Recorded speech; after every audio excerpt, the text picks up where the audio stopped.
আচ্ছা, গবাদি পশুর স্বাস্থ্য বা ডেইরি খাতের সফলতার পেছনের সবচেয়ে বড় রহস্যটা কি? এর উত্তর কিন্তু লুকিয়ে আছে পশুর পরিপাকতন্ত্রে। আজকের এই বিশ্লেষণে এমন একটি বিষয় নিয়ে কথা বলা হবে যা পশুর হজম প্রক্রিয়ার জন্য রীতিমতো একটা গেম চেঞ্জার। আর তা হল তার প্রোবায়োটিকটি ঠিক কিভাবে কাজ করে, আর সবচেয়ে বড় কথা, এর প্রয়োগ মাত্রা ও গবাদ পশুকে খাওয়ানোর সঠিক পদ্ধতিগুলো কি কি তা ধাপে ধাপে জেনে নেওয়া যাক। খামারে একটা পরিচিত দুশ্চিন্তার দৃশ্য ভাবুন তো। বেশ সুস্থ একটা গরু বা ছাগল, কিন্তু হঠাৎ করেই সে খাওয়া বন্ধ করে দিয়েছে, জাবর কাটছে না। দেখে মনে হতে পারে সাধারণ অরুচি, তাই না? কিন্তু আসলে ব্যাপারটা মোটেও সাধারণ নয়। এটা কিন্তু একটা বড় ধরনের সতর্কবার্তা। এর মানে হলো পশুর পেটের ভেতরে যে হজম প্রক্রিয়া, সেখানে মারাত্মক কোনো ভারসাম্যহীনতা বা গণ্ডগোল তৈরি হয়েছে। আর ঠিক সময়ে এর সমাধান না করলে পরিস্থিতি খুব দ্রুত খারাপের দিকে যেতে পারে। তো এখন প্রশ্ন হল, এটি ঠিক কোন কোন ক্ষেত্রে দারুণ কাজ করে? ধরুন, পশুর হঠাৎ খাবারে অরুচি বা পেট ফেঁপে গেল। অনেক সময় খাবারে বিষক্রিয়া বা অ্যাসিডোসিস হয়। এই মারাত্মক অবস্থাগুলো থেকে দ্রুত মুক্তি দিতে এর জুড়ি মেলা ভার। এখানেই শেষ নয়।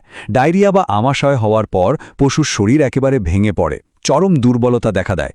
সেই দুর্বলতা কাটিয়ে পশুকে দ্রুত চাঙ্গা করে তুলতেও এটি জাদুকরী সাপোর্ট দেয়। এবার একটা খুব ইন্টারেস্টিং ব্যাপার নিয়ে কথা বলা যাক, অ্যান্টিবায়োটিকের পর্যায়ে। যখন পশুর কোনো ইনফেকশন হয় তখন তো অ্যান্টিবায়োটিক দিতেই হয়, তাই না? কিন্তু এই অ্যান্টিবায়োটিক যখন খারাপ ব্যাকটেরিয়া মারে, তখন সে ভুল করে পেটের ভেতরের ভালো আর উপকারী ব্যাকটেরিয়াগুলোকেও একেবারে ধ্বংস করে দেয়। ফলে হজম প্রক্রিয়া পুরোপুরি থমকে দাঁড়ায়।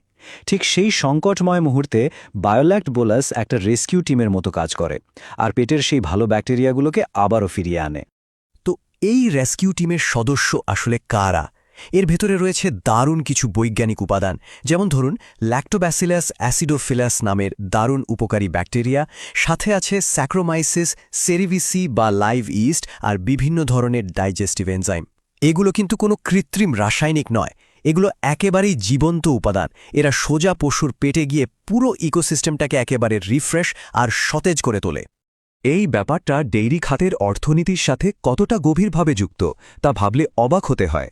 দুর্বল হজম মানে হল পশু যাই খাক না কেন, শরীর সেই পুষ্টি ঠিকমতো গ্রহণ করতে পারবে না। অন্যদিকে পেট যখন সুস্থ থাকে তখন পুষ্টির শোষণ হয় সবচেয়ে বেশি। আর এর সরাসরি প্রভাবটা কোথায় পড়ে জানেন? দুধ উৎপাদনে। পরিপাকতন্ত্র ফিট থাকলে পরোক্ষভাবে দুধের উৎপাদন যে কতটা বাড়ে তা সত্যিই অভাবনীয়। বায়োল্যাক্ট বোলাসের প্রয়োগ মাত্রা ও গবাদি পশুকে খাওয়ানোর সঠিক পদ্ধতি। চলুন এই গুরুত্বপূর্ণ অংশটি দ্রুত দেখে নেওয়া যাক। সবচেয়ে বেশি মনোযোগ দিতে হবে ঠিক এই জায়গাটায়, সঠিক ডোজ।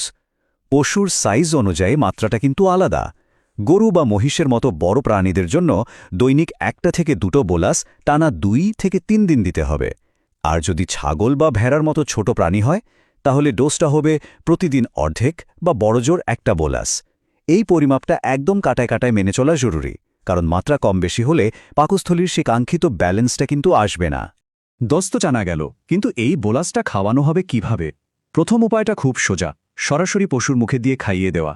কিন্তু আমরা সবাই জানি, ছাগল বা ভেড়া অনেক সময় ওষুধ খেতে গিয়ে কি ভীষণ জেদ করে, তাই না? এমন পরিস্থিতিতে দ্বিতীয় উপায়টা কিন্তু দারুণ কাজে আসে। বোলাসটাকে গুঁড়ো করে একটুখানি গুড় বা নিয়মিত খাবারের সাথে ভালো করে মিশিয়ে দিন। গুড়ের ওই মিষ্টি স্বাদের লোভে পশু একেবারে আনন্দ করে খেয়ে নেবে। ঝামেলাও কমাল, আবার ওষুধটাও ঠিকমতো পেটে গেল। আজকের এই আয়োজনের একেবারে শেষ পর্যায়ে চলে এসেছি আমরা। পুরো আলোচনা থেকে একটা খুব বড় প্রশ্ন কিন্তু সামনে চলে আসে, একটি সুস্থ পরিপাকতন্ত্রই কি শেষ পর্যন্ত উচ্চতর দুধ উৎপাদনের মূল চাবিকাঠি? একটু ভেবে দেখলে উত্তরটা কিন্তু আমাদের সামনেই পরিষ্কার। পশুর হজম শক্তি ঠিক রাখা, পেটের ভালো ব্যাকটেরিয়ার যত্ন নেওয়া এবং সঠিক মাত্রায় বায়োল্যাক্ট বোলাসের মতো প্রোবায়োটিক ব্যবহার করা, এগুলোই তো একটা সফল ও লাভজনক খামারের আসল ভিত্তি। আশা করি এই তথ্যগুলো গবাদি পশুর সঠিক যত্নের ক্ষেত্রে দারুণ কাজে আসবে। চলুন পশুর স্বাস্থ্য সুরক্ষায় আমরা আরও সচেতন হই।